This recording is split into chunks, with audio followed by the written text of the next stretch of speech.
Hay una plaza por el centro de la ciudad que está llena de ficus. Cuando era un muchacho pensaba que la taxonomía del ficus se limitaba a unas pocas variedades de arbustos escuálidos y temblorosos, cuyo único hábitat posible eran las salas de espera de los dentistas. La Pampa tiene el ombú, el doctor Gutiérrez tiene un ficus, un empapelado color sepia de años 70 y una hilera de butacas para que espere la gente con dolor de muelas.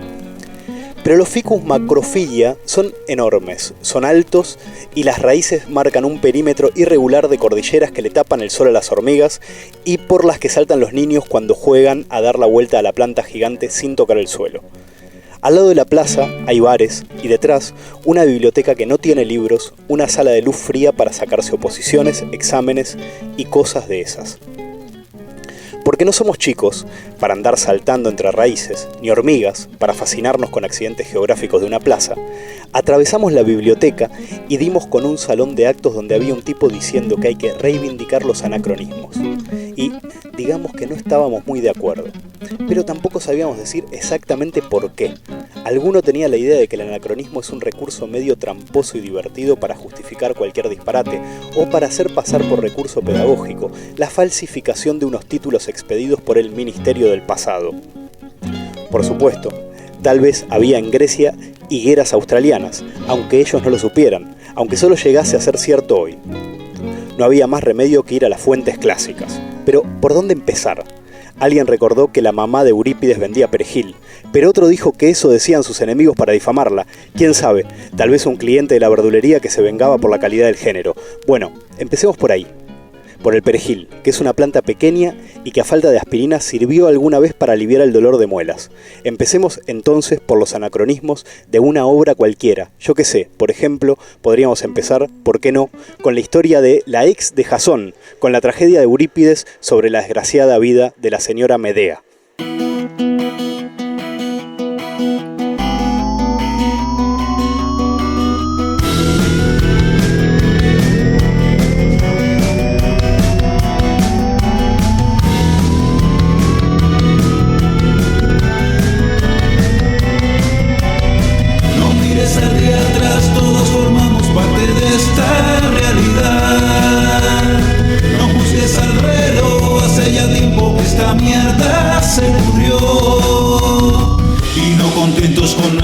Desgracia, alimentamos cada día esta farsa. Ya no hay nada que hacer, ya está el naufragio en marcha.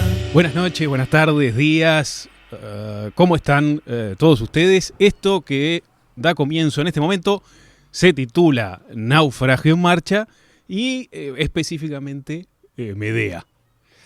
Estamos aquí para serviros, Pedro Coiro, Juan Manuel Curti y Sebastián Miras. Ya se adelantó, ¿no?, en el prólogo cuál será la temática sobre la que daremos algunas piruetas en el programa de hoy. Por cierto, el prólogo tiene algo que ver con cierta conferencia que escuchamos hace poco, ¿sí? Sí, completamente. Entonces la idea es, vamos a ver algunos símbolos, pero vamos a intentar no sacar conclusiones extrapolables para nuestros días. Un poco. Sí, no, por supuesto. Lo que pasa es que la cuestión esta de los anacronismos me quedó un poco dando vueltas, ¿no? Y leyendo Medea me doy cuenta de que es imposible no encontrar ahí un montón de cuestiones que están más que vivas, pero claro, tal vez de otra manera. Pero claro, como veremos, la propia obra de Eurípides, la propia obra de Séneca, que hicieron, que tuvieron cierta fortuna, son también interpretaciones de un mito que quizás estaba ligado a otras cosas que ya perdimos noción de qué eran, ¿no? En parte, bueno, cuando se habla de la obra de la película de Pasolini, que más adelante comentaremos, se dice que Pasolini intentó, sí, rescatar cierto origen más arcaico, quizás mucho más vinculado a la religión, quizás incluso premitológico, que está entonces, quiero decir, son todas interpretaciones históricas de un mito que tiene unas raíces que nunca sabremos cuáles son. Claro, lo que nos llega de toda la literatura clásica es en realidad una la versión de un texto oral que no se sabe hacia dónde se remonta, y es la versión tal vez del tipo que mejor la resumió, y no sabemos tampoco si fue el que mejor la contó. Capaz, digamos, el mito mejor contado desapareció en, yo qué sé, en un incendio o en una debacle, pero nos queda esa versión, y en este caso con Medea es la de Eurípides, y es en la que se basan muchas de las sucesivas versiones, ¿no?, del mito. Y ya daremos noticias sobre el argumento, pero brevemente sobre este punto. El infanticidio, que quizás queda como el fragmento más... que queda más en la memoria, o que queda más en la memoria del mito de Medea, es algo que en las primeras representaciones que había en ánforas sobre la figura, etcétera, etcétera, no se detenían en esa parte. Es algo que introduce Eurípides, parece, ¿no? Claro, sí que está sobre el 400, empieza a estar, la obra de Eurípides se estrena en el 431, y en el 400 a.C. sí que empieza a haber algunas vasijas que recogen ya a Medea escapando con el carro de fuego y los hijos por ahí muertos. Pero antes, lo que había en ánforas de ese mito era, por ejemplo, el tema del rejuvenecimiento. Eso fue que tuvo mucha fortuna, de los poderes de Medea. Claro. Más que ese hecho y esa venganza. Su condición de hechicera, ¿no? De hechicera. Y rejuvenecer a los carneros, o a un tipo, o a qué sé yo. Es curioso porque tal vez ese hecho, el infanticidio en la obra, es a mi parecer lo que le da el carácter que puede tener de thriller Medea, ¿no? Me parece que no, digamos, la clave de la comedia puede ser la sorpresa, ¿no?, generada por el absurdo o una situación inesperada, y la del thriller es que sabés lo que va a pasar y estás esperando a que suceda. O sea, Medea me parece que sin el infanticidio pierde ese carácter de pieza que para mí tiene muchas consonancias a una obra de suspense. Bueno, ese punto es muy controvertido por la cuestión esta de la intriga, ¿no?, y de la incertidumbre, que es algo que criticó Nietzsche, que tiene que ver con la comedia nueva que permite la obra de Eurípides, o su nueva forma de entender la tragedia, ¿no? Creo que de eso lo vamos a hablar, ¿no? Ahora, quizás estaría bien ahora dar un poco unas pinceladas de cuál es el argumento, o a ver si podemos entero. hacer un resumen aquí. La cosa es así. Llegan Jasón y Medea a Corinto, escapando, ya veremos después, escapando de Yolco, donde habían matado ahí un tipo, o hecho matar a un tipo. Llegan a Corinto, los recibe Creonte, que era el rey, y después de estar unos años ahí, algunos dicen que son como 10 años, Creonte le dice a Jasón, aquí tengo a Glauce, podrías desposarla. Jasón acepta, habiendo tenido 2 hijos con Medea, a la que abandona, y Medea, digámoslo así, empieza con algunas tribulaciones de yo tengo que vengar esta infamia, cómo me pudieron hacer esto, etcétera, etcétera, que llega al punto máximo cuando Creonte le ofrece por las malas irse de su tierra, irse de Corinto, abandonar Corinto con sus hijos o lo que quiera, pero irse de Corinto. A todo esto, importante decir que Creonte le dice, quiero que te vayas porque te tengo miedo. Ya, claro, a Medea la precede, como comentabas antes, ¿no?, el hecho de ser una hechicera o de tener poderes, y también el hecho de que para rescatar o robar el vellocino de oro, ¿no?, ella mata a su hermano, ¿no? Entonces, digamos, ya viene con una fama un poquito era medio barrio bajera, ¿no? En Eurípides, entonces, esta venganza, que en Eurípides sí está instalada desde el principio, esta idea de yo tengo que hacer algo contra esta gente, ya por el hecho de que Jasón la abandonara. Eso no puede soportar. Medea, al final, aquí, en esta versión, es una mujer enamorada de Jasón que busca la venganza. con el destierro eso se afianza, finge ante Jasón una cierta, bueno, una actitud más acomodaticia y bueno, al final está bien, Jasón, tenés razón, yo me tengo que ir, pero bueno, se pueden quedar contigo los muchachos igual, o bueno, dame un día más, yo me voy y todos contentos. En ese día más se pergeña esa venganza, que es matar a Glauce, la hija de Creonte y futura esposa de Jasón, con una corona envenenada y unos vestidos, bueno, unos regalos que le hace por haber tenido la bondad de dejarla permanecer un día más en el reino. Y de paso, ya que estaba, mata también a Creonte, porque Creonte abraza a su hija desconsolado y muere también con este veneno, este hechizo de Medea.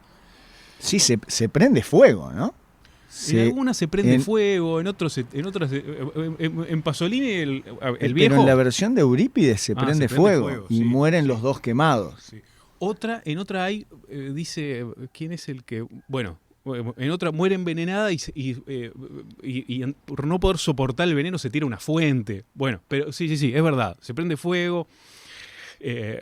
A todo esto tiene también decidido matar a sus dos hijos, otra venganza contra Jasón, que la va a buscar y asiste, bueno, a ese espectáculo, y Medea, ahí con un Deus Ex Machina, se va con un carro alado por ser con hija de... Con un Medea Ex Machina, ¿no? Porque al final es ella misma. Con un Helios Ex Machina. Es que eso para mí es una cuestión crucial, ¿no? Que Medea sea de alguna manera divinizada en esta obra y termine partiendo en este carro de fuego, porque es hija o nieta del sol, ¿no? Entonces, que ella termine siendo una especie de diosa intocable, ¿no? Y que salga airosa me parece fundamental. Porque también empieza haciéndolo. En el prólogo también ella está haciendo una especie de augurio, una especie de introducción de lo que va a suceder, de las catástrofes. Ella asume este papel. Es un personaje proteiforme que va cambiando. ¿Cómo hace para que Creonte le dé este día más? Pues adoptando la forma de madre, ¿no? Y buscando esa empatía en Creonte, que Creonte asume y le concede este día, ¿no? Claro, de hecho le pide perdón, sí. Le admite que no tenía justificación sentirse así hacia él, sus sentimientos, le pide y le dice que asume tanto el matrimonio con Glauce y le pide también que le presente a ella sus respetos. Vamos, usa una artimaña, un engaño ahí, un poco de telenovela para conseguir su fin. Porque claro, primero Creonte, cuando la quiere enviar al exilio a Medea, bueno, o echarla directamente, porque, la quiere echar a ella y a sus hijos. Y Jasón a eso no se opone, ¿no? Le parece, bueno, sí, váyanse los tres. Sin embargo, él luego tiene un argumento de que él se casa con Glauce para proteger a su prole. Que claro, son esas contradicciones que tal vez nosotros no entendamos por el tiempo que nos separa de ese mito, ¿no? Ya Séneca, para reseñar un par de diferencias solo, porque las obras son muy similares, pero la Medea de Séneca sí que apunta, hay dos grandes un poco diferencias que se señalan, que es una, ella está mucho más dubitativa entre razón e irracional, entre la venganza, entre la pasión irracional y el cálculo y lo que tengo que hacer, etcétera, etcétera. Eso está más presente en Séneca, y también lo que apuntabas de la actitud de Jasón ante sus hijos, que en Eurípides no es especialmente protectora, y en Séneca sí. En Séneca, Jasón muestra un afecto mucho más pronunciado hacia sus hijos, lo que convierte al infanticidio en algo, no sé, no quiero decir todavía peor, pero lo que se ve más como lo agrava porque mejora la figura del padre. Claro. ¿no? O sea, el padre no es el tipo malvado que le da igual el destino de sus hijos, sino que es un tipo que tiene un sentimiento empático hacia ellos.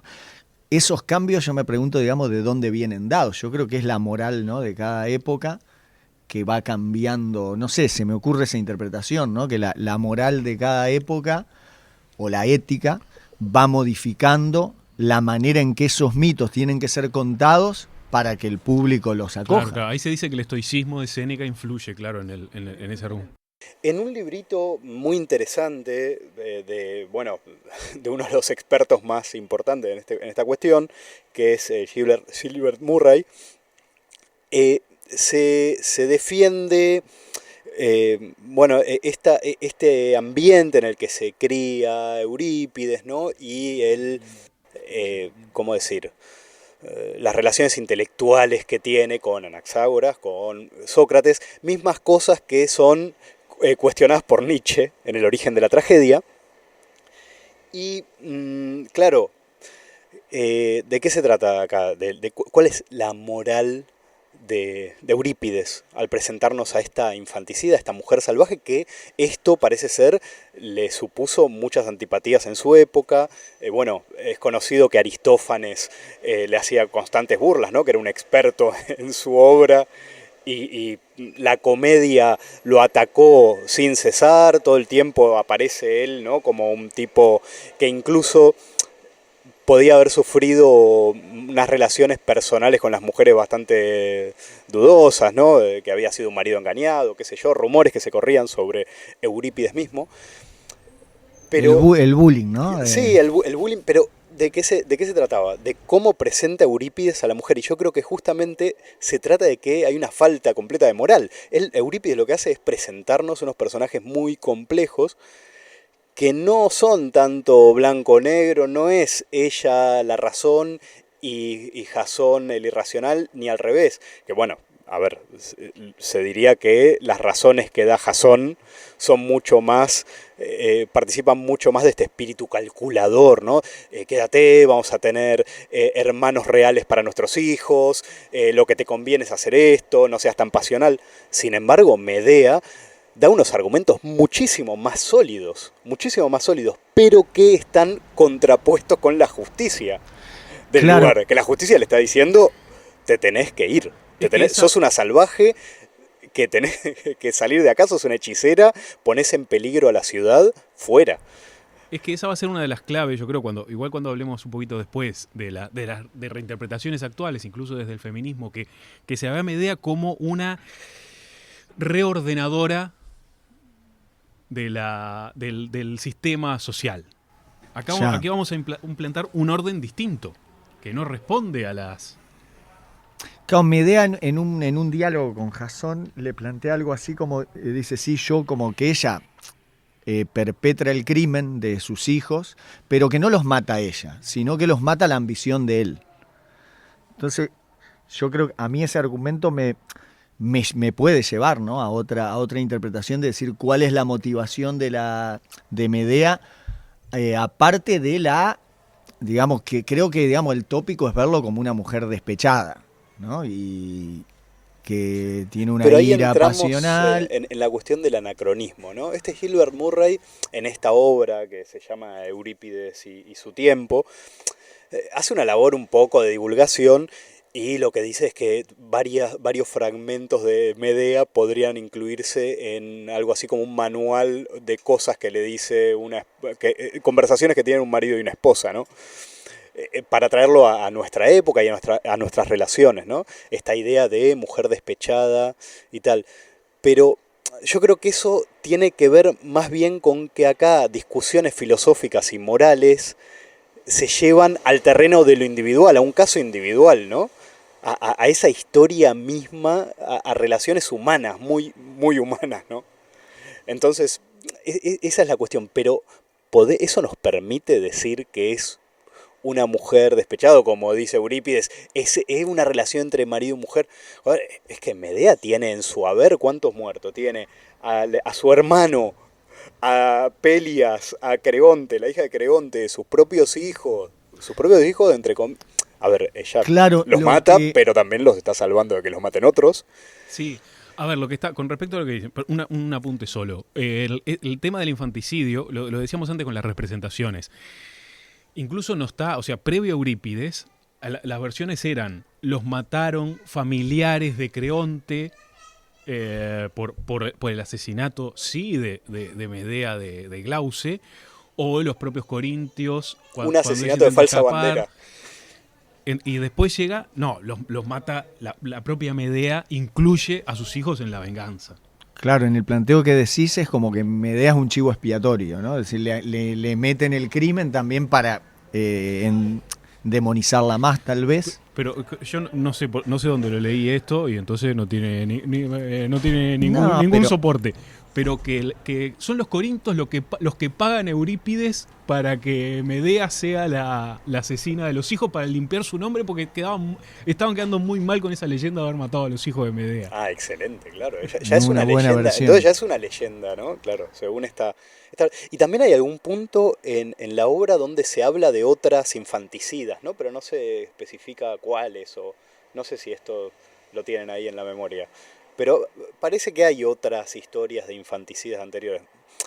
Claro, modernas, en la modernidad las infanticidas son una reivindicación muy asociada al feminismo. De Caterina Albert, que firmaba como Víctor Catalá la infanticida, ¿no? Que es una mujer que es abandonada, entonces mata al hijo, lo mete en la rueda de un molino. En Genufa también, es como un tópico de historias del siglo XIX, donde se cuestiona también una moral determinada, donde la mujer que queda embarazada tiene que asumir sola, bueno, una deshonra que es terrible, ¿no? Claro, por ejemplo, Pasolini a mí me parece que aporta una cosa muy interesante. No sé si me estoy adelantando mucho, pero bueno, que plantea al inicio de la película, ¿no? Hay una charla es un centauro, ¿no? Con Quirón Herrador. Quirón Herrador. Vale, y él no le dice, mira el mar, detrás del mar hay un dios, mira el trigo, la semilla es símbolo de resurrección, y le dice, el día en que lo natural te parezca natural, no habrá dioses y todo estará perdido. Y entonces, y a partir de ahí, poder realmente entender la significación de estos mitos es imposible para el hombre moderno. Es buenísimo, pero imposible para en el mito mismo ¿no? Como es representado por Pasolini, imposible para el propio Jasón. El propio Jasón lo ve a Quirón como un centauro cuando es chico, pero lo ve como un hombre cuando es adulto, porque ya no puede entender que sea un centauro. Y después ahí está toda la cuestión. Pasolini, claro, hace esta reflexión, porque le agrega esta parte a la Medea, para hacer esta reflexión sobre el anacronismo para mí, ¿no? Sobre, bueno, qué común medida hay entre este mundo y el nuestro, ¿Qué podemos entender de esto? ¿Y qué pueden entender ellos mismos sobre su propio mito? Eso para mí es buenísimo.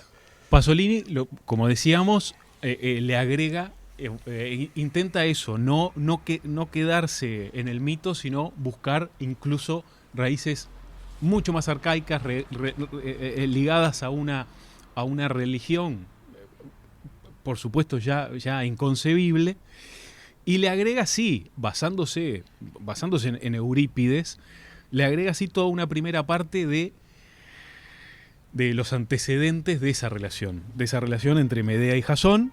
Medea vive en la Cólquide, es hija del rey de Esón. Bueno, no lo sé. ¿No? No me ¿Esón acuerdo no del era? nombre. A ver. Bueno. Un Juan Carlos I de la época. Sí. Sí. Y le ayuda a Jasón, que estaba ahí por orden de Pelias, para buscar el Bellocino y así poder reclamar el trono que Pelias había usurpado, a Esón, perdón, que era el padre de Jasón. De Jasón. Le ayuda a Jasón a obtener ese Bellocino, logrando que salve una serie de pruebas que le habían puesto, bueno, unos toros que sacaban fuego, las cosas que hacían los animales en ese entonces, ¿no? Cuidar unas serpientes que cuidaban vellocinos de oro y no dormían, encima no dormían. Y ahí se van, Jasón y Ella Medea. ya es un primer crimen, ¿no? Ella Es una ya traición. está traicionando a su familia, traicionando esas tierras del sol, ¿no? Y con este símbolo tan importante, bueno, claro. Una traición a su pueblo. Ahí una de las versiones es que Aspirto era el hermano de Medea. Le ordenan perseguirla cuando se va cuando se van en esa nave Argo, y Medea traiciona a su hermano y obliga a Jasón, lo mata por atrás. Y una cosa antes de esto. Jasón queda un poco como un pelele en algunos tiempos, ¿no? No es el héroe. De hecho, Pasolini lo pinta muy así. Pasolini mete a María Callas, ¿no? Que tiene la mirada enigmática, una presencia. La mirada de María Callas es la película. Es una máscara. Es total. Él pone una persona que tiene una cara que es una máscara. Es brutal. ¿No? Y el personaje de Jasón lo hace medio chabacano, incluso la manera de hablar habla de manera más acelerada. Medea tiene toda una cadencia, casi, me parece que también la diviniza un poco, ¿no? Y al personaje de Jasón lo pinta como un tipo bastante volátil. Yo creo que ya en Las hijas de Pelias, en esta obra que es del 455, Eurípides, que en ese momento tenía 29 años y ya da unos antecedentes de Medea, ¿no? Con la historia de Las hijas de Pelias, como ellas se burlaban de Medea, ¿no? Y termina cosiendo a su padre, ¿no? Y las implica también a sus hijas. Ahí ya hay trapitos al sol, bellocinos al sol, ¿no? En la relación con Jasón, porque ella lo hace por Jasón. Y Jasón, ya en Las hijas de Pelias, está un poco mal, ¿eh? No, se queda un poco mal de cuerpo con esta cosa. de esta situación ya lo ¿Pero incomoda. por qué? ¿Por el asesinato de Pelias? Sí, yo creo que a Pelias no le... A Pelias no, a Jasón, a Pelias seguramente no le gustó a Jasón que lo hiervan. Pero Pelias le había robado el trono a su padre... No le llevó el vellocino y le dijo, está lindo, pero... Sí, pero no tengo por qué cumplir mi promesa, tomátela. Bueno, la cosa... Y en ese episodio, en el asesinato de Pelias a mano de sus hijas, de hijas a mano de sus Pelias, está así muy fuerte presente esto de la hechicería, del rejuvenecimiento, porque lo que hace es engaña a las hijas haciendo que Esón rejuvenezca, matando un cordero, degollando un cordero y rejuveneciendo así a Esón, trayéndolo a la vida, vamos. Uh-huh. Y le dice a las hijas de Pelias que hagan lo mismo con su padre, y cuando le cortan el cuello al padre, le dicen, bueno, hasta que llegamos. Ya no puedo hacer, se me terminaron, no me queda suelto. Bueno, en todo caso ya estaba ahí el tema de la mujer salvaje y angustiada, ¿no? Ya estaba este problema de la extranjera que no se está adaptando a las normas del lugar. Acá no hervimos gente. Ya. Medea como extranjera también es uno de los tópicos. Sí, tiene mucho peso. Pero digo, ¿tenemos claro que esta historia era una historia moralizante? ¿O era tal vez una especie de telenovela con la que simplemente se entretenían y nadie sacaba una conclusión moral de toda esta película? Bueno, justamente esa posibilidad, en esa dirección va de alguna manera el reproche de Nietzsche en El origen de la tragedia. Lo que hace de alguna manera Eurípides es llevar al espectador a escena, llevar historias del hombre común a escena, ¿no? Porque son relaciones humanas que ya están despojadas de esos elementos que ya son tal vez incomprensibles de los ritos dionisíacos, que la tragedia tiene un origen en esos ritos dionisíacos, uh-huh, que tienen que ver con varias fases, ¿no?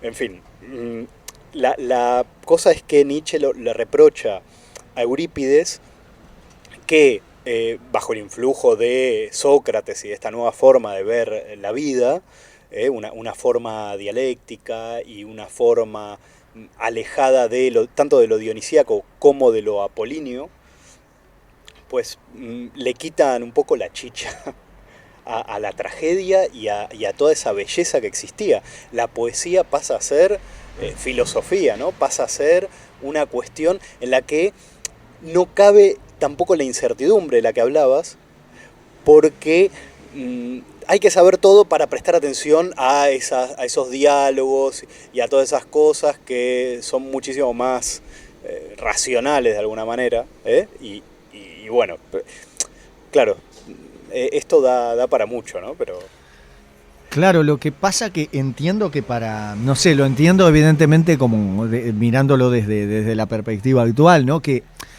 una historia para que tenga popularidad tiene que tener hechos cruentos y fuera de lo cotidiano, porque digamos, si Medea y Jasón se reúnen, hablan y dicen, che, mirá, se me fue la mano, me enamoré de Glauce, te pido perdón, pero bueno, me voy a quedar acá a vivir con esta, vos ¿qué hacemos? Te doy una paga para que... O sea, la historia esa no le interesaría a nadie. Entonces necesitas ese factor de violencia, que ese es otro punto, que está en casi todos los clásicos, el regodeo en la violencia, ¿no? En Eurípides hay una escena que a mí me impacta, y me impacta también a nivel de poético y textual, que es cuando viene un mensajero a decirle a Medea, a contarle a Medea que su plan funcionó, que Glauce ha muerto, que Creonte ha muerto, y ella le pide, pero cuéntamelo en detalle, y él empieza a narrar todo el momento y los pormenores de la violencia tienen mucha importancia, ¿no? Que es algo que en la Ilíada está mucho, en la Odisea también. Bueno, dimos algunas notas de cuál es la interpretación de Pasolini. Hay muchísimas otras representaciones en el cine, en dramas teatrales, óperas, incluso cortos. Otra muy conocida es la que hace Von Trier a partir de un guión que había hecho otro danés, pero nunca llegó a cabo. Él la filma esto para televisión en el 88, la de Pasolini en el 69. También sigue mucho Eurípides, los niños terminan ahorcados. Se da esto mucho no los mata al mismo tiempo. Mata a uno, ahorca a uno, Medea. También una escena terrible en una colina. Medea llorando, le pone la horca a cada uno de ellos, etcétera, etcétera.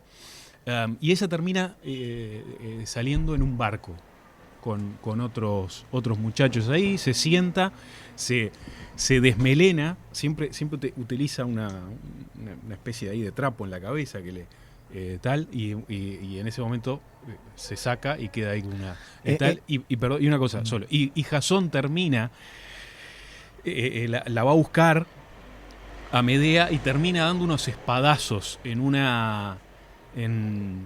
campo de trigo o algo así que ondula mucho y se parece mucho al mar, y termina ahí dando espadazos en el campo este. No, decía que en cómo narra Pasolini también el crimen de Medea, ¿no? el infanticidio, hay también un punto en el que intenta, creo yo, humanizarla, porque también duerme primero a uno de los niños, luego lo abraza al otro. O sea, hay una... Como que deja bastante claro de que es algo que a ella que Eurípides también lo hace, ¿no? Me parece de dejar claro que ella va a sufrir por eso, pero que prefiere su sufrimiento por asegurarse de que Jasón también sufra. Claro, está ese diálogo importante en el que ella le dice que dentro de su sufrimiento, el sufrimiento de él es una especie de satisfacción. Claro. Y bueno, eso claro es fundamental. Es verdad que es menos consistente la idea de que los mate porque los van a matar otros, ¿no? Aunque es una Hombre, de cara al juicio... Es verdad, no, pero es una constante un poco en los infanticidios, ¿no? Y en todos esos infanticidios en la historia, en Sagunto, en el puerto cuando vienen los fascistas, ¿no? Que las madres maten a sus hijos, es una imagen del infanticidio un poco heroica que conocemos. Claro, es que interpretaciones se pueden hacer, yo qué sé, también se puede interpretar que mata a sus hijos varones para evitar que se repita la historia del hombre, yo qué sé, que se puede ir por Es que varios esa también derroteros. es una cuestión interesante. Hay un tipo de la Comb que lo que dice es que Medea no tiene acceso a la justicia, entonces tiene acceso a la venganza, y que la venganza en la tragedia podía ser una venganza pervertida que lleve a una especie de círculo vicioso de más muertes y más muertes, ¿no? Pero en este caso no. En este caso ella se escapa, no mata todo lo que quiere matar y se salva. Y la venganza es una forma de justicia para la salvaje y al final incluso hay cierta empatía del espectador con Medea. Yo creo que tiene que ver ahí con que son ideas, al final estamos frente a razonamientos y a situaciones bastante frías. En ese aspecto sí que tiene razón para mí Nietzsche, ¿no? Que uno no se escandaliza, realmente todavía te resuenan las razones que da Medea. Tratás de buscarle una explicación. Ella es mucho más convincente que Jasón, ¿no? Jasón es un trepa total y es un tipo que es despreciable, yo creo, ¿o no? Claro, creo que es donde, si por algo se llama Medea y no Jasón, creo, la tragedia, ¿no? Porque es donde, en el personaje sobre el que cae el peso de toda la historia, ¿no? Medea, hay que decirlo, después de todo esto siguió sus aventuras por el mundo que era entonces. Y ahí anduvo recorriendo. Se dice, por ahí dicen algunos, dicen algunos que incluso le hizo ojitos a Hércules, al mismo Heracles. Se lo quiso ahí llevar, pero Hércules estaba con los trabajos, no sé qué, no, me quedan... Sí, estás toda ensangrentada. Me quedan 5 o 6 trabajos y ahora te puedo dar bola, pero Claro. bueno, siguió, total, y murió ahí, bueno.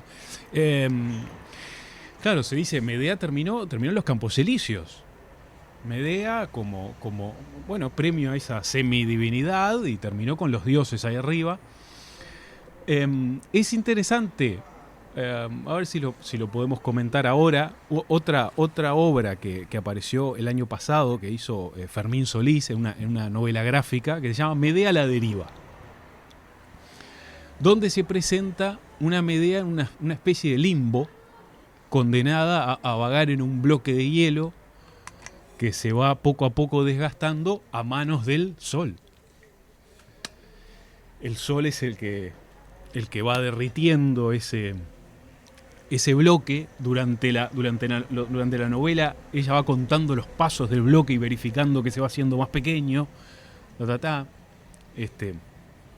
Bueno, una obra muy buena, donde ella interpela a la divinidad y escucha en los sonidos de la noche, una cosa que se representa con figuras en el cielo, unos llamados a Medea, que ella interpreta que son de sus hijos que la están llamando. Claro, y el sol, digamos que ella es descendiente del sol, que el sol esté derritiendo ese hielo también es una parte, ¿no?, de tu propia sangre, está acabando contigo, ¿no? Claro.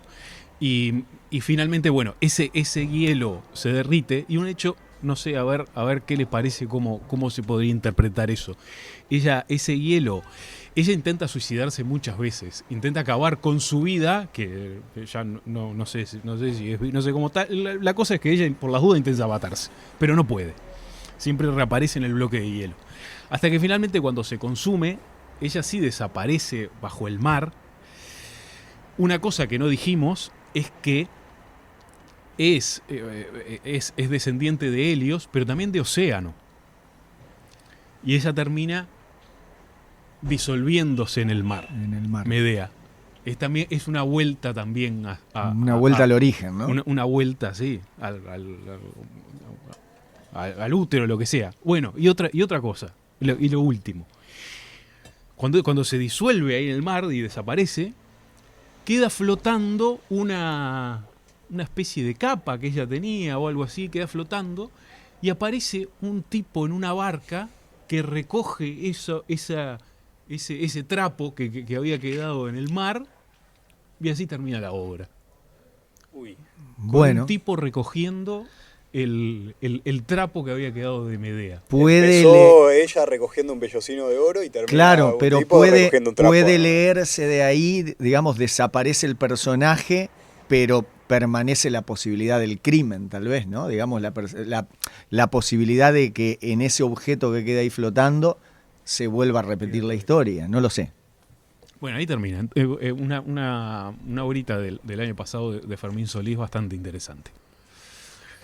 No sé si teníamos algún apunte.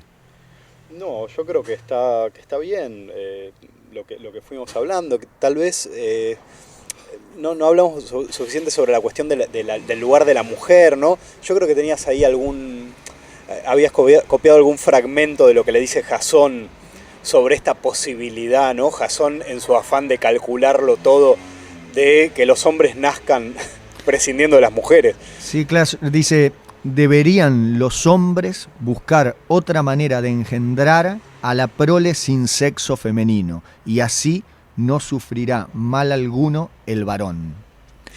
Que este tipo es el que está en el polo de lo racional y ella en el polo de lo...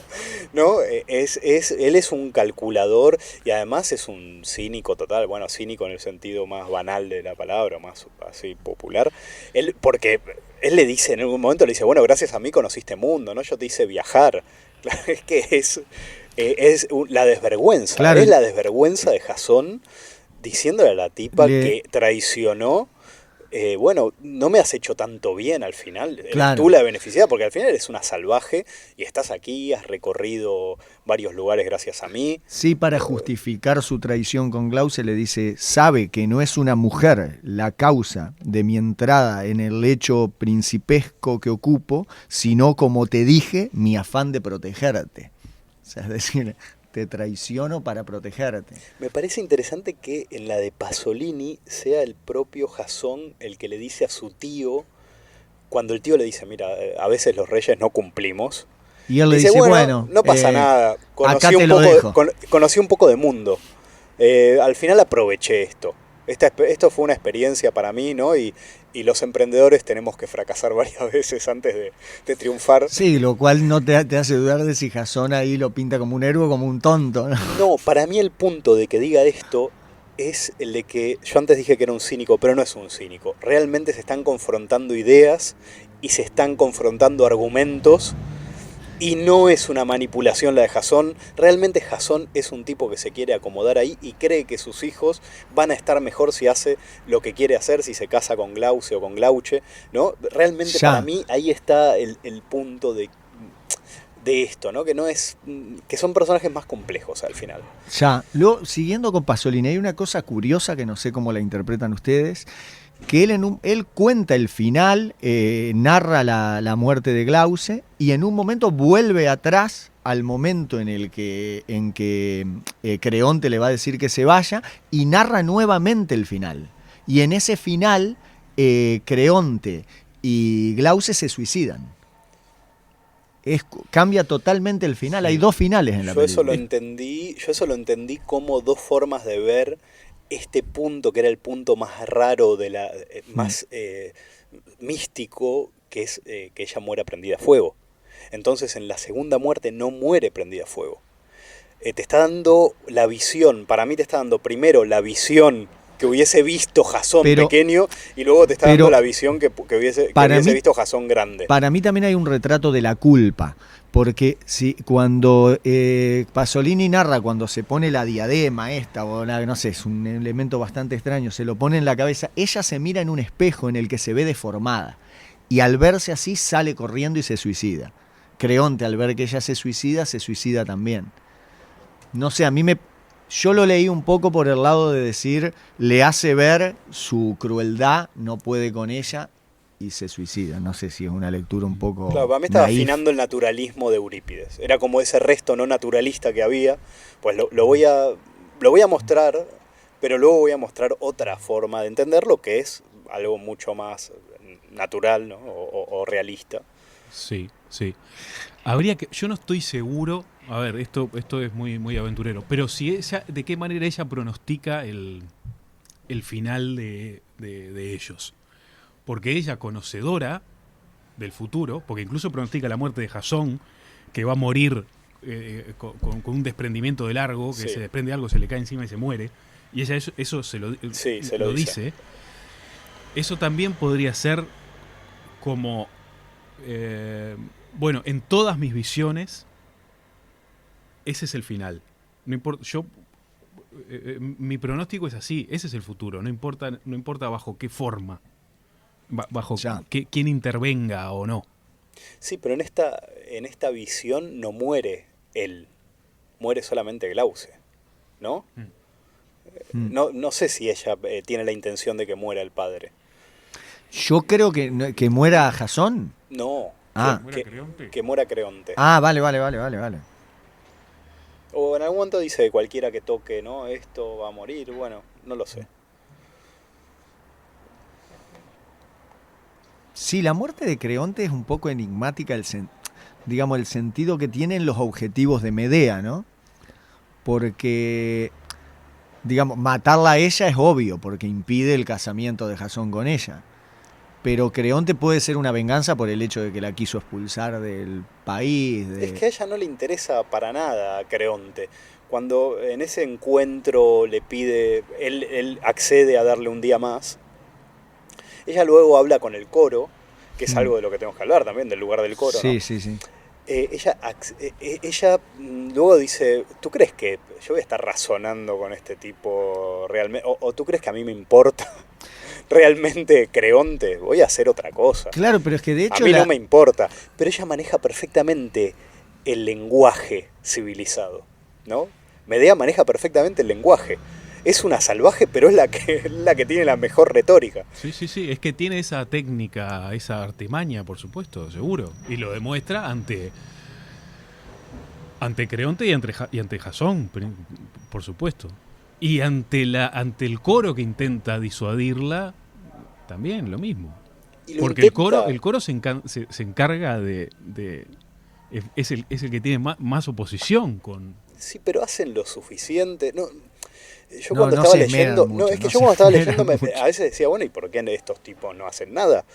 Y luego leyendo a este Murray, ¿no? Él habla también de esto y dice, bueno, cuidado porque hay alguna barrera, y lo explica un poco cómo el coro realmente no puede hacer ¿Es cosa nada. mía o el coro pero Nietzsche es algo que reprocha también, el lugar del coro y esta actitud del coro, bueno, más blanda, ¿no? Y más fría. Sí, el coro puede que sea femenino también en Eurípides. Son las mujeres. Son las mujeres. Claro, bueno, que en un momento también empatizan con ella y con pueden, esta causa femenina. Pueden enmarcarse un poco tal vez en decir la Medea y las demás tampoco, porque sí le hacen un poquito de oposición y tal, pero no van a delatar sus planes, ¿no? O sea, ¿por qué tienen esa fidelidad con ella? De no delatarla, ¿No es una figura más bien fantasmal? Ya. Son unas sombras, claro. No pueden hacer nada. En realidad no pueden hacer nada. Pero hablan digamos, son sombras que solo pueden hablar con Medea. Bueno, y con nosotros. Hombre, en las tragedias la función que cumplían pragmática es lo de narrar, cubrir ciertas elipsis, ¿no? De decir, bueno, acá pasó esto, y estamos en este punto. Pero... Bueno, en fin, eso era un poquito Medea. No, nos quedan algunos cabos, siempre puede haber segundas partes o quizás otros personajes mitológicos que vengan a visitarnos. O a matarnos. Un Hércules, qué sé yo. Bueno, en fin, vamos a venir con otra cosita ahora de inmediato.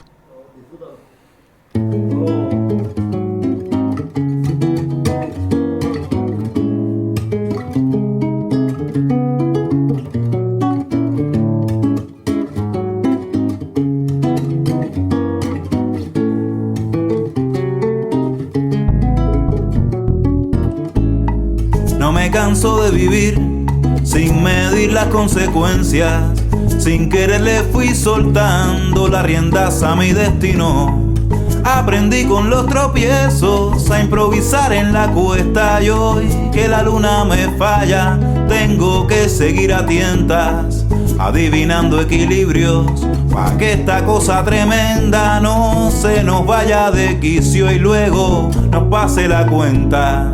En Derezando los rieles fue que encontré mi acertijo. Las cosas son cuando quieren, lo demás son espejismo. Ay, vida, y aquí me tienes, aprendiendo del oficio, haciendo lo que se puede. dando un poco más de guerra. Ay, vida, y aquí me tienes, Mañana más de lo mismo, las cosas son cuando quieren. lo demás son espejismos. Leire, ire, ire, arara, ire, ire, yeah. Leire, ire, ire, arara, ire, ire, yeah. Leire, ire, ire, arara, ire, ire, yeah. Leire, ire, ire. Me enredé con la marea, desafié a los cuatro vientos y sacando todo pa' afuera fue que me amaneció por dentro. No me canso de vivir sin medir las consecuencias. La vida me abrió sus alas y yo le solté las riendas. Bailando con la más fea, aprendí a mirar de frente, pa' que nadie me contara, pa' saber lo que se siente. Soltando las arandeles, sacándole brillo al piso, dándole candela a jarro y espantando maleficios. Ay, vida, y aquí me tienes, aprendiendo del oficio, haciendo lo que se puede. dando un poco más de guerra. Ay, vida, y aquí me tienes, Mañana más de lo mismo, las cosas son cuando quieren. lo demás son espejismos. Ay, vida, y aquí me tienes, Aprendiendo del oficio, haciendo lo que se puede. dando un poco más de guerra. Ay, vida, y aquí me tienes, Mañana más de lo mismo, las cosas son cuando quieren. ya lo dijo mi acertijo. Vamos a curarnos Los sinsabores, vamos a inventarnos un mundo distinto. No me llores más, Más que hoy te traje flores, déjame entrar. laberinto. Vamos a curarnos, Los sinsabores, vamos a inventarnos un mundo distinto. No me llores más, Más que hoy te traje flores, déjame entrar. Ay, vida, ay, vida, ay, vida, ay, vida. Bueno, y al final leímos poquitas cosas, ¿no? Muy Vamos, poquito. vamos a leer por lo menos este fragmento que se queda un poco para contrastar con aquel que leyó Nelo, que leyó Juan Macurti.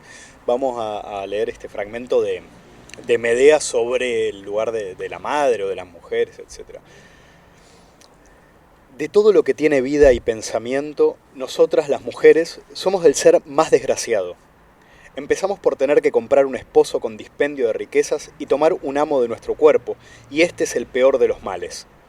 Y la prueba decisiva reside en tomar a uno malo o a uno bueno. A las mujeres no les da buena fama la separación del marido y tampoco les es posible repudiarlo. De esto Murray dice, bueno, igual sí se podía haber una especie de divorcio, ya había una figura jurídica, Ya, no sé qué. pero es un texto que podría estar escrito en el año 30 del siglo XX, ¿no? O sea, Sí. no habían cambiado tanto las cosas.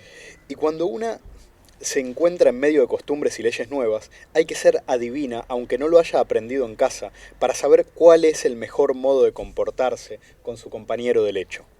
Y si nuestro esfuerzo se ve coronado por el éxito y nuestro esposo convive con nosotras sin aplicarnos el yugo por la fuerza, nuestra vida es envidiable, pero si no, mejor es morir. Un hombre, cuando le resulta molesto vivir con los suyos, sale fuera de casa y calma el disgusto de su corazón, yendo a ver a algún amigo o compañero de edad. Nosotras, en cambio, tenemos necesariamente que mirar a un solo ser. Dicen que vivimos en la casa una vida exenta de peligros, mientras ellos luchan con la lanza. Necios, preferiría 3 veces estar a pie firme con un escudo que dar a luz una sola vez. Bueno, yo creo que que podemos tal vez pasar a esa otra sección que inauguramos hace algunos programas, ¿no? Sí, vamos, bueno, saben que Naufragio en Marcha está muy apegado a la actualidad. Sí, rabiosa actualidad la que nos convoca. Y para eso visitamos a nuestra biblioteca de cabecera, que es la de Paseíto Ramiro, y a su encargado de actualidad. Es el título que él tiene, ¿no? Que se lo puso él, yo creo. Un tipo al que aborrecemos y amamos a partes iguales. Un señor ahí de bigote, bueno, odioso y entrañable, ¿no? Como ya se dijo. Y es el que nos provee de bueno, algo que tenga que ver con... Es el que fabrica la actualidad, ¿no? Sí. Pero es un tipo, claro, como dijimos antes, como dijimos en el prólogo, es un tipo que está atado al anacronismo. Entonces, a él no le importa que la actualidad haya pasado hace 100 años. Para él, anacronismo y actualidad son lo mismo. Entonces, bueno, nos dijo, bueno, ¿conocen la historia de Marguerite Steinheil? Y le dijimos, no, o no importa, no sé no. qué. Y dijo, bueno, aquí tienen algunos datos. A ver, cuidado con lo que vamos a decir hoy, porque esta señora, yo creo que puede tener su propio episodio. Marguerite Steinheil. Entre otras cosas por lo siguiente, voy a decir algo que no tiene que ver con la historia misma, pero es un dato muy importante. Esta Steinheil, que era una señora también de mundo, por no decir otra cosa, una señora empoderada, al parecer fue amante de Félix Fauré, de que fue presidente de la República Francesa, y en 1899, amante de Fauré muere de un ataque al corazón, yo qué sé, y al parecer esta señora le estaba practicando. No lo diga. En el momento en que. Y en ese momento le viene un ataque a Fauré y muere. Todo eso después se tapa un poco, pero al parecer fue así. Estaba Margarite, bueno, Meg, que tenía ese nombre, Meg, estaba ahí haciendo sus cosas. Y a este Fauré le da un ataque al corazón y muere con la Meg esta ahí en pelota. Cosa que Mónica Lewinsky no consiguió. Por mucho empeño que le puso, no logró su objetivo. Total, que ahí estaba esta Steinheil, todavía... ya era Steinheil, creo que sí. Bueno, no importa. Matando aunque sea involuntariamente... Sí, lo mató de amor. Lo mató de amor al presidente de la República Francesa. El episodio que viene hoy a ocupar nuestra noticia de actualidad es, claro, ella se casa con un tipo, Steinheil, Alphonse Steinheil, que era un pintor. Ajá. Mientras tanto, se rodea de otros muchachos. Al parecer estuvo con Émile Zola, también en posiciones similares, y otros tipos muy conocidos. Pero Alphonse Steinheil deja de vender cuadros, no tiene recursos ya para mantenerla, etcétera, etcétera. Y una noche pasa lo siguiente. Ella tenía una hija, Marta, que deja en una casa que tenían de campo, donde Meg se reunía con sus amantes, y se van a dormir a su casa Alphonse, la madre de ella, Ajá. que se llamaba Happy, de apellido, Uy. y la propia Meg, ¿vale? Pasa esto. En la noche, una noche, aparecen muertos Alphonse, Happy y ella amordazada a la cama diciendo ¿qué pasó? No, yo vi a dos tipos, a tres tipos y una mujer que se fueron. ¿Cómo no sé hizo cuándo. para matarlos de amor y luego atarse, no? Bueno, esto fue un proceso, le hicieron un juicio porque finalmente la encontraron sospechosa de que ella había lucubrado el asesinato, le hicieron un juicio y la absolvieron. Todo esto ahí en 1908, 1909. Vamos a leer alguna cosita, pero entre las cosas que pasan, ella incrimina al criado que la encuentra, que se llamaba Remy Gouillard, algo por el estilo, lo incrimina metiéndole una alhaja en el bolso, ¿vale? Pero Ajá. ¿por qué se sabe? Porque ella le reconoce al juez que lo incriminó. Uy. Mira. Al criado. Después dice, no, está bien, yo le puse eso, pero bueno, era para... Al final porque todas las joyas habían quedado en la otra casa. Entonces, ¿y por qué tenía esa joya ahí? Sí, o sea, se había olvidado que no le habían robado las alhajas porque no estaban ahí. Y entre cosas que le dice al juez, vamos a ver algunos detalles, pero entre las cosas que le dice al juez. ¿Esto dónde se publica? ¿Cómo es? Esto estamos leyendo, es verdad, estamos leyendo El Liberal, del 1 de junio de 1908. Podríamos empezar con la sección cosas que decir a un juez si te acusan de un... Pero lo cubren todo, el ABC, bueno, y lo cubren todos los días porque llegan cables del juicio, Pero lo que dicen, dice, esto es Madame, ¿eh? Se acercó uno de ellos y los otros quedaron un poco rezagados. Al verme con los ojos abiertos, me echó las manos al cuello, al mismo tiempo que me decía, Marta, tu papá ha vendido unos cuadros, dinos dónde está el dinero, pensando que era la hija, ¿no? O ella contando que Sin duda en la oscuridad me había confundido con mi pobre hija. Yo entonces, aterrorizada, por señas le indiqué el cajón donde se hallaba lo que buscaban. Enseguida me pusieron algodones y un pañuelo en la boca, y el más joven subió sobre mi lecho, queriendo abusar de mí. Pero además curioso que dice que en la oscuridad la confundió a la hija, pero luego por señas le indicó. No, tenía ahí una habilidad peculiar. Las manos luminosas. Sí, las manos fluorescentes de... En un supremo esfuerzo me defendí de aquel monstruo y en aquella lucha perdí el conocimiento. Y ahí fue que después se despertó total. Pero en otras declaraciones que recogen otros periódicos, dijo que ella se despierta amordazada, empieza a escuchar a la madre en gritos y por la tristeza de estar viendo sufrir a su madre, de que estaba en una agonía, pierde el conocimiento. O sea, ella pierde el conocimiento por escuchar a la madre agonizar, porque se le sube un tipo a abusar de ella, qué sé yo. Claro, es un buen momento para perder el conocimiento, sí. Entonces, bueno, realmente es una historia con mucho jugo. Yo creo que hay que traer más detalles. Mucho jugo, mucho vino, me parece que tiene esta historia, ¿eh? Porque este es todo un personaje. Entonces murió... murió la Marta, madre de ella. No, Marta la hija estaba afuera. Marta estaba afuera. Murió el esposo, murió Alphonse y la madre de ella. Y claro. Happy. Claro, pobre Happy. Pero bueno, total, que después termina el proceso, la absuelven a Meg, y ella se va a vivir a Inglaterra, escribe sus memorias, donde cuenta ahí todas sus cosas, muere ahí en Brighton. Es decir, pero bueno, debe tener unas memorias interesantes. Unas memorias interesantes. Un personaje muy interesante, el que creo que igual si el tenía alguna afición, tenía alguna cosa ahí aparte, era escritora, pintora. Aparte de matar gente, decís. Aparte de matar gente. Ella provenía de una familia muy acomodada y tenía esa afición de la Belle Époque, de rodearse de gente desnuda. Bueno, y hasta aquí la actualidad, y yo creo que mismo podríamos saludar, podríamos hacer una reverencia ahí un poco a la audiencia y marcharnos, ¿no? Igual está en una actualidad que tiene 100 años, pero es lo que nos da, el señor de bigote. Bueno, nada, hasta la próxima. Muchas gracias, nos vemos en el siguiente. Muy buena, eso lo pones al principio del programa. Lo corto y lo pongo.